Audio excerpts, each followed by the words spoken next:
Welcome to the Rim Break Rodeo. We hope this video helps. In this video, I will explain how to sync your Wii remote. First, make sure your Wii console is powered on and displaying the main menu. Next, find the small red sync button on the front or inside the SD card slot of your Wii console. Then, open the battery cover on the back of your Wii remote to access its own sync button. This initial setup is crucial for a successful connection. Once you have located both sync buttons, the process is straightforward. Press the red sync button on your Wii console first.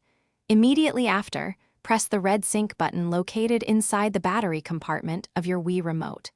The blue player indicator lights on the bottom of your remote will begin to flash. This indicates that the remote is actively searching for the console to establish a connection. If your remote doesn't sync on the first try, don't worry. If the player indicator lights stop flashing, simply repeat the syncing steps from the beginning. Also, confirm that your Wii remote has fresh batteries, as low power can prevent a successful connection.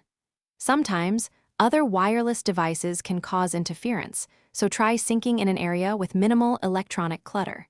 Patience is key for a smooth connection.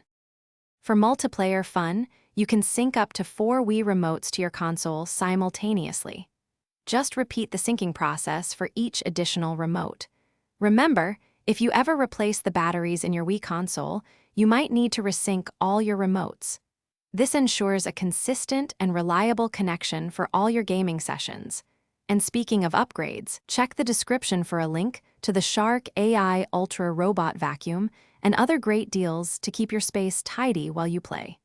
It's a fantastic way to automate your cleaning. Thanks for watching. Consider subscribing if we helped you.